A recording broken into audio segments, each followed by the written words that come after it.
जय जगन्नाथ दर्शक बंधु मु भी कुन आपण मानू स्वागत करुच्ची आपणकर प्रिय चैनल स्मार्ट ओडिया टेक रे।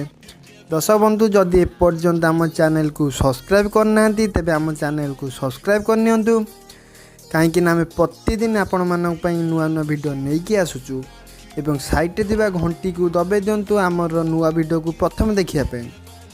दर्शक बंधु गत किछि मास हेब इंडिया गवर्नमेंट रो जो नुआ नियम करिछि कि प्रति सिम कार्ड को आधार नंबर सहित संजोग करने बाध्यतामूलक। जदि आपण मैंने आधार कार्ड सहित आपण सिम कार्ड को संजोग न करचंती तेबे आपण सिम टी कटि जबार बहुत चांस रही। तो दर्शक बंधु मुझे आपण मानक एक गुरुत्वपूर्ण कथा कही रखुची जे आमे जो भाबुतिले कि जियो नंबर को आउ आधार कार्ड सह संजोग करिया पड़िबनी कहीं आमे जेबे जियो सिम किनितिले आधार कार्ड देकी किनितिले ता बे भूल साब्यस्त होईची। जियो एबे तार कस्टमर मानू जियो नंबर रिभेरीफाई माने जियो नंबर जो आधार कार्ड को आउ थे संजोग करने मेसेज पठाऊँगी। तेज दर्शक बंधु आसतु यही गुरुत्वपूर्ण मेसेज टी को देखि नबा।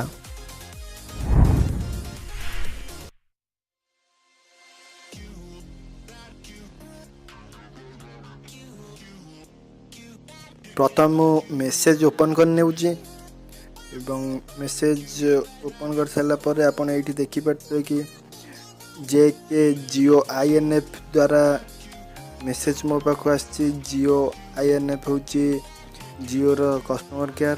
तेरे मो मेसेज टी ओपन करने दर्शक बंधु देखिपे कि ये एक इंग्लीश रे एक मेसेज लिखाई तो मुझे ओडिया रे अनुवाद करने तेरे मेसेजटा या कि डियर कस्टमर आज पर DOT instruction your Jio number ethic needs to be re-verified through Aadhaar based eKYC process। तो दर्शक जियोर कस्टमर केयर मेसेज टी आसबार माने या कि जो DOT इंस्ट्रक्शन अनुसार आपणकर जो जियो नंबर टी को आउ थे आधार जो आधार नंबर आगुरी देइथिले से आधार नंबर को आउ थे आपणकर जियो नंबर को री-भेरीफाई करने को से परामर्श देइचंती। एवं please visit nearest Jio store बा retailer with your Aadhaar card to complete mandated eKYC process.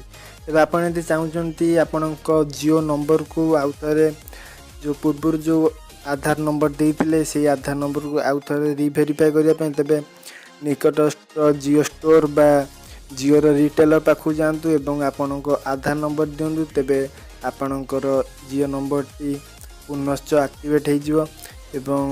आपण मैंने तले एक देखिपे कि लिंक दि जाइए।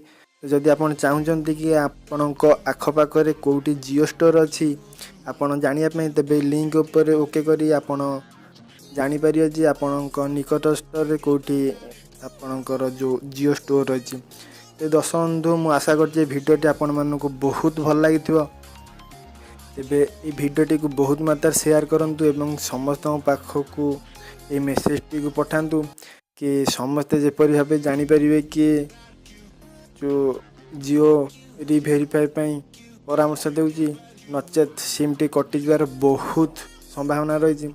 तेबे दर्शक बंधु जदि एपर्यंत आम चैनल को सब्सक्राइब करना तेबे आम चैनल को सब्सक्राइब करनियंतु। आज एति जय जगन्नाथ।